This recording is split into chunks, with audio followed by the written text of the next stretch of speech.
Lazy derivative remixes. Star Trek ruthlessly points out the problem with Marvel and other multiverse franchises, including Star Trek.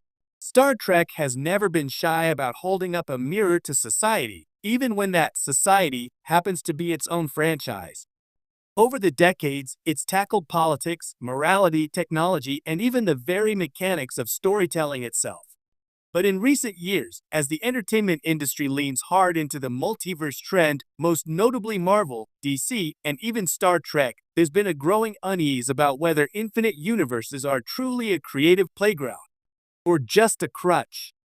In a sly, self-aware moment, Star Trek recently addressed the elephant in the room, the tendency for multiverse stories to devolve into lazy derivative remixes. The message wasn't just aimed at the MCU, but also at Trek itself, and it's one that any multiverse franchise should take to heart. The multiverse boom, endless possibilities or endless recycling. On paper, the multiverse should be a storyteller's dream. It's a concept that allows for boundless creativity, worlds where a single choice splinters history into new realities, where characters we know are reimagined in wildly different contexts. Marvel's multiverse saga promised worlds where Iron Man might still live, Spider-Man could meet every version of himself, and the X-Men could finally share a screen with the Avengers. DC's The Flash leaned on the concept to merge decades of film history. Star Trek II has dipped into alternate realities for everything from Mirror in the original series to Strange New Worlds time-twisting episodes. But while the premise sounds thrilling, the execution often reveals the trap. Instead of bold, new storytelling, we get reheated leftovers, an endless parade of cameos, nostalgia bait, and slight variations on existing characters. That's where Star Trek's self-critique hits home. Star Trek calls it out, the derivative remix problem. In a recent storyline, Star Trek bluntly labeled these kinds of multiverse stories as lazy derivative remixes. It's a surprisingly sharp phrase for a franchise that's also guilty of indulging in them. The critique boils down to this: if the multiverse only exists to recycle familiar beats in a slightly altered wrapper, it's not innovation, it's fan service dressed up as creativity. This isn't just a Trek problem. Marvel's Doctor Strange in the Multiverse of Madness promised infinite realities, yet most of the film stayed within one or two worlds, offering alternate versions of familiar characters whose differences were more aesthetic than philosophical.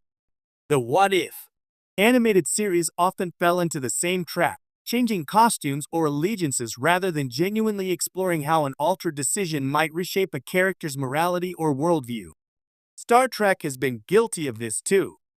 Some alternate timeline stories focus more on reintroducing fan-favorite characters who were long gone or dead in the prime timeline than on truly interrogating what makes them different in this new setting.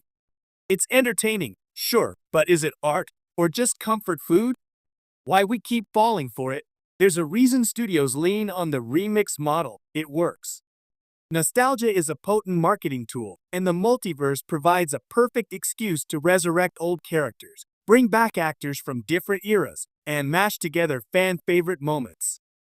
Marvel didn't just give fans 3 Spider-Man in No Way Home. It let audiences relive the Tobey Maguire and Andrew Garfield eras while watching Tom Holland's Peter Parker evolve. Star Trek's Picard Season 3 reunited the Next Generation crew under the guise of a fresh galactic threat, but a huge part of the appeal was the emotional charge of seeing them together again.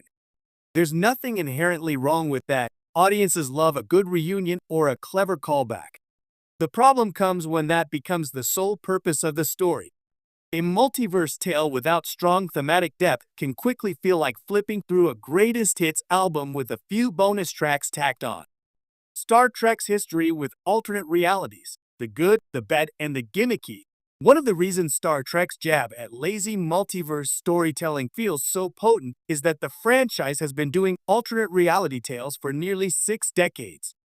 And in that time, it's given us examples of both the pitfalls and the triumphs of the genre. The good, the city on the edge of forever TOS used time travel and an altered timeline not just for shock value, but to test Kirk's morality in a deeply personal way. Similarly, DS9's The Visitor explored a life where Jake Sisko grows old without his father, delivering one of Trek's most emotional hours. The bad, Some later Mirror Universe episodes, especially in Enterprise and Discovery, leaned heavily on aesthetic novelty, evil uniforms, goatees, and ruthless personality flips without significantly deepening the characters. The gimmicky. In Voyager's Endgame, the altered timeline was essentially an excuse to rush the ship home and deliver a nostalgic farewell, rather than a meditation on the cost of altering history. By calling out lazy derivative remixes, Trek is essentially warning against falling into the latter two categories, stories that look different but don't say anything different. Marvel's growing pains, from novelty to overload. Marvel's multiverse problem is even more pronounced because its brand is built on interconnected storytelling. The moment the MCU opened the door to infinite realities, it introduced an avalanche of potential and a tidal wave of narrative confusion.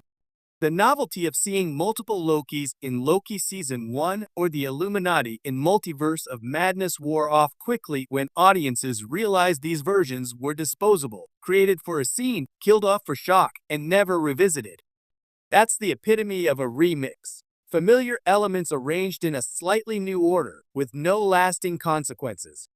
By contrast, the most successful multiverse stories, like Spider-Man, Into the Spider-Verse, use the concept to explore themes of identity, choice, and legacy.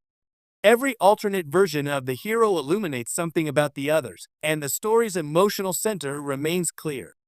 The real potential of the multiverse and why Trek knows better.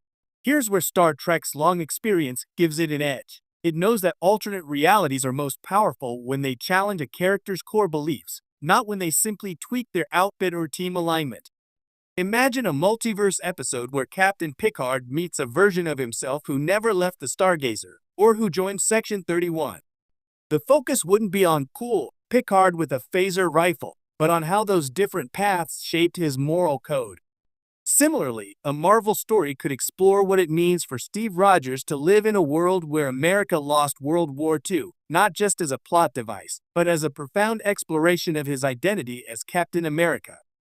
When used well, the multiverse is a philosophical playground, a way to ask, who are we if our circumstances change? That's fertile ground for both Trek and Marvel, if they resist the urge to just do mash-up fan service. Star Trek's challenge to itself and everyone else. By putting the phrase lazy derivative remixes into the cultural conversation, Star Trek has thrown down a gauntlet not only to Marvel, DC, and other franchises, but to itself. If you're going to explore the multiverse, you have to earn it. That means 1. New worlds, new rules, and alternate realities should feel genuinely different, with its